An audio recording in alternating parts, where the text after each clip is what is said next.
Hi, this is James with Tabletop Gaming Guild, and today we're going to take a look at the game Beasts and Diplomacy, and this is going to be published by Dragon Dawn Games. Now, this is a prototype, and it's going to be coming on to crowdfunding here in the future, but just keep that in mind. So any of this stuff is subject to change.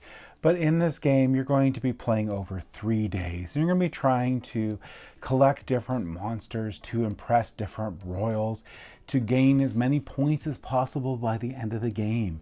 Let's go ahead down to the table here. I'm going to give you a general idea how to play the game, and then we're going to come back and I'm going to give you my final thoughts.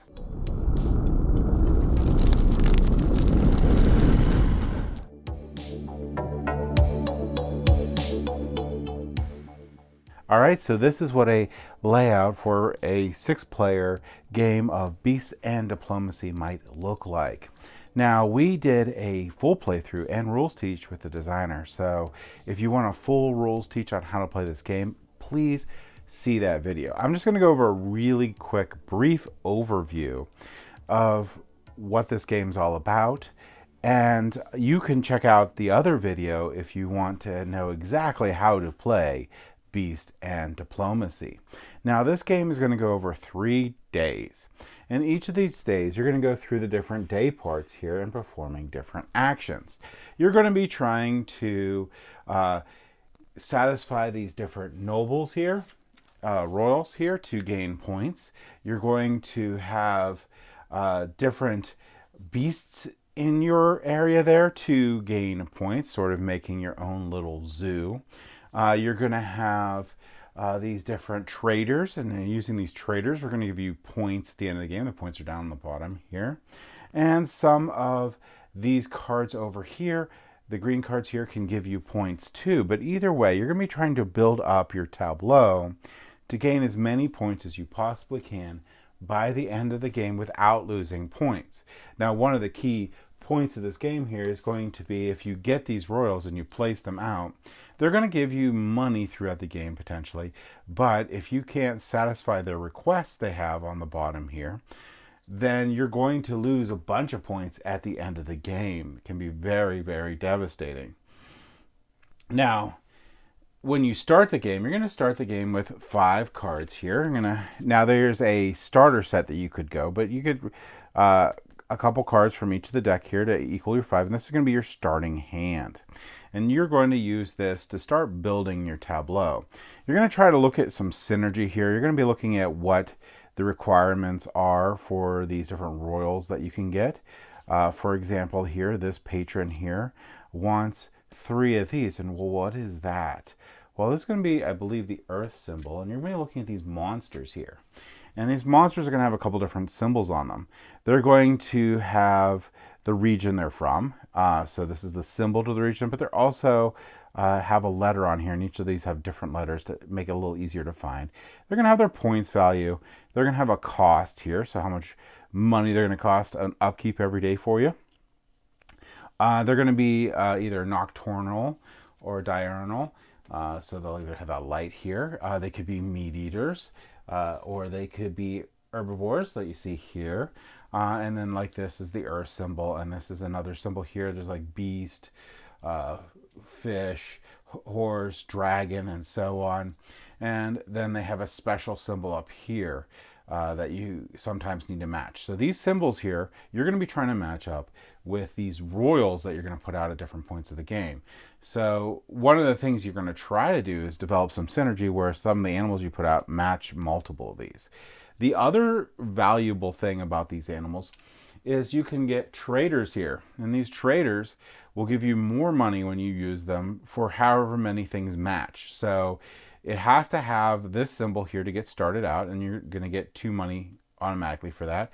But if it also has this beast symbol and it's from this region, all 3 of these, you can get up to 8 money for this. And in addition, when you use a trader and you actually gain the money, it also gives you 3 points at the end of the game, so you keep that in your area. So we're going to be going through and picking these up throughout the game. I'm going to show you how we do that. All right, so how does this play?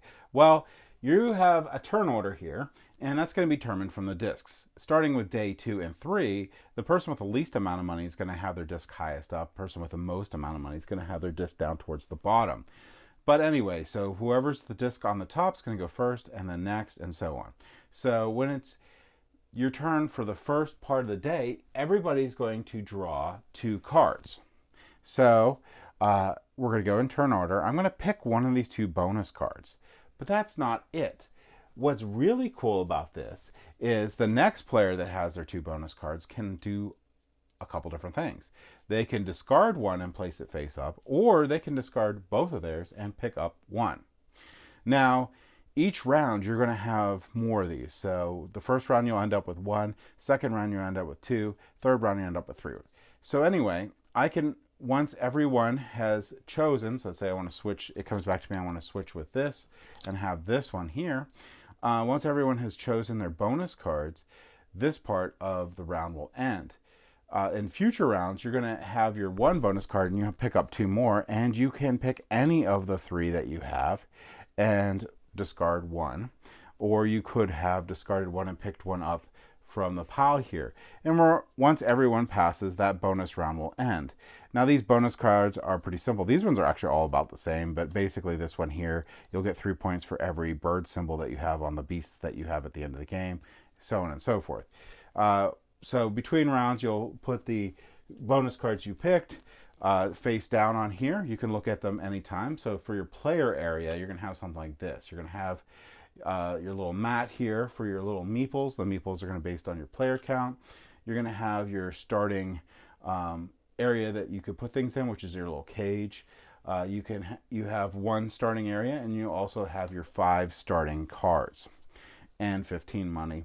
You also might start with some King's Favor at the start of the game, and those are going to be these little chips here, and once you get up to 3 of them, you're going to gain a point token, which is really cool. Now, I will mention real quick that this is all a prototype, so keep that in mind. This is not the final version. This is definitely an early prototype, so things are subject to change. So some of the component quality, art, whatever might change. Some of the rules might change, but this should give you a general idea what's going on. Now, once we finish that, which is going to be known as dawn, we're going to go into morning. And morning here is going to be the biggest part of the round here, I think. Play cards is pretty big too, but this is pretty big because you're going to go in here and you're going to be placing your workers out on this board here. Now, when you place your workers out on this board here, you could place them in 1 of 3 areas in each of these. So if you want a trader, you can place them out here and you can get a King's Favor. Place it here, get a King's Favor. Or if both of those are full, you can put it in the infinite area and still get your trader. Same with this area over here. Now some of these are blocked out based on player count, so more or less of these will be available sometimes based on player count. But anyway, when you go out here, you have these areas that you can go and get your King's Favor, or if they're full, go to infinite. So you can get your traders, you can get your beasts, you can get your personnel, or you can get your royals here. And you're simply just picking which one you want. There's no cost for taking the card. However, you're definitely looking for synergy. So if I go over to this beast area and I can get my King's Favor, I can pick any one of these beasts and put them into my hand. Now, these beasts here, again, you're going to be looking at multiple different things, how much they cost. So upkeep at the end of each round. If you can't pay upkeep, bad things happen. You're going to look at these symbols to see if they match with the royals or royals you want to get, or the traders that you could get. You are also going to look at how many points they're going to be worth at the end of the game if you keep them around. Now, once you place yours out, the next person's going to go, and you're going to keep going around until you run out of meeples. But is that the end of your game? No. You can pay 5 money or discard 2 cards from your hand to move your meeple to another location. When you move your meeple to another location, you need to lay them down. So you can lay them in any of the open slots and do that action, gain the card or whatnot. Now, you could do that up until you have no standing meeples. Now there's a reward for if you have all your meeples laying down at the end of this part of the day. But in general, you're going to take as many actions as you feel that you want to be able to be good for your scoring at the end of the game, or getting everything lined up that you want. After everyone has passed in this, you're going to go to the next phase of the game. Now, one thing to note is that in this part of the game, you can, instead of place a meeple or move a meeple, if you happen to have a card here, like one of these cards here, and it has the parts of the day that can be played. So this card here can be played at any part of the day. So I could, instead of placing a meeple or laying down a meeple on my turn when it came to me, played this card instead and got the value, and it's sort of delaying it. The other thing that you can do that's really neat is if you pass in this part 2 of the day, you'll gain a ore. If everyone passes, this part of the day ends, but you could milk money because you know everyone else is going to be doing stuff by passing. So that's also there too. So the next thing we're going to go into is noon. And in noon, you're going to welcome your diplomats. So you're going to play any number of diplomats that you want, and you're going to splay them out so that you can see the symbols, because that is going to be the most important thing. So you'll welcome your diplomats, and then we're going to go into this afternoon phase here. Now in this afternoon phase, we're going to be placing out monsters. And on your turn, there's a couple different things you can do. You can place them out in one of these habitats. You can sell them. So you could sell them from a habitat or from your hand. Whenever you place them out in a habitat, you're going to have to display them. And people are going to look at the symbols here and see if they match any symbols on their diplomats. And if they match any symbols on their diplomats, they'll gain ore for each of those that match. So you can be giving coins to other players or yourself, which is pretty cool. So you're going to be doing that. And then at the end here, we're going to have to pay for everything. So you're going to be looking at how much the coin costs are on these, and you're going to pay those out of your coins here. And we're going to keep on doing this until the game ends over these different parts of the day for 3 rounds. Now I know I went over a whole bunch of stuff. There's going to be a little bit more to this game than a lot more to this game than I just went over. But again, you can watch our video on how to play with a designer here. This will just give you a flavor of how the game plays. Now, a couple other things I just want to bring up real quick, and mainly with these cards here, is you can see that they have these little things here. This is going to be how much it costs to play this personnel. And you can put them on here, and they're going to modify these habitats, which is really cool. And one thing to watch out for this game is there's several cards that are really cool that actually will prevent animals from being in habitats. So like this one here, which is going to give you income in this day part every round, which is a really good card to have. However, when you put this in, this one specifically needs to be on the cage, you'll no longer be able to put an animal in that cage. So one thing to keep in mind is there's a lot of really good cards in this personnel deck that prevent you from having monsters in habitats or in the cage specifically. So you may want to keep that in mind to keep those open a little bit while you're looking through those personnels, or sell the beast if you see them pop up later, so that you have room for them. So that's one thing I want to bring up. But like I said, super quick overview of the game, a lot more to the game. Watch our playthrough and how to play with a designer for more information on this. But let's go back up the table here, and I'll give you my final thoughts on Beasts and Diplomacy.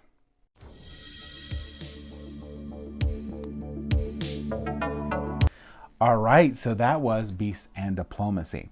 Now remember again that this is a prototype, so everything in here is subject to change, so I can't really talk about component quality. But if this is like any of the other Dragon Dawn games, it's going to have great component quality.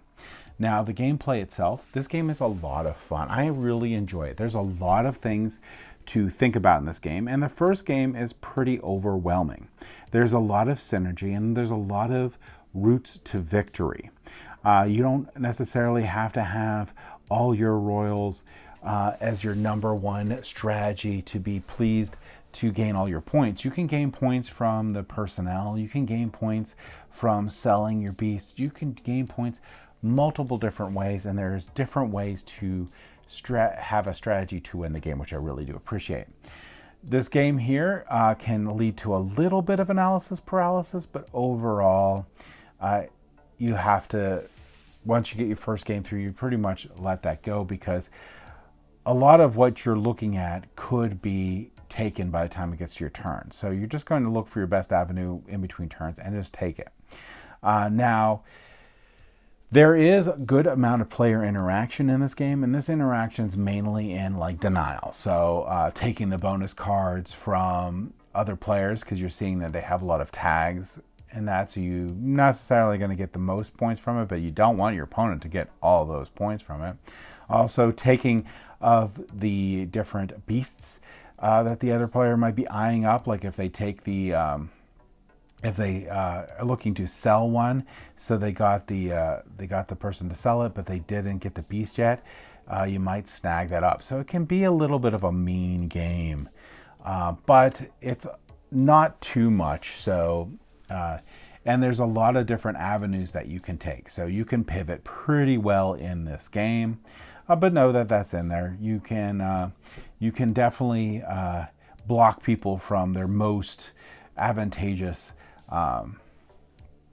cards by taking them and so on, or getting the royals, getting those cards over them, so they can't score their, bigger, or if when you start to sell your beast, they don't get coins. There's just a lot of stuff you can do, which is really cool.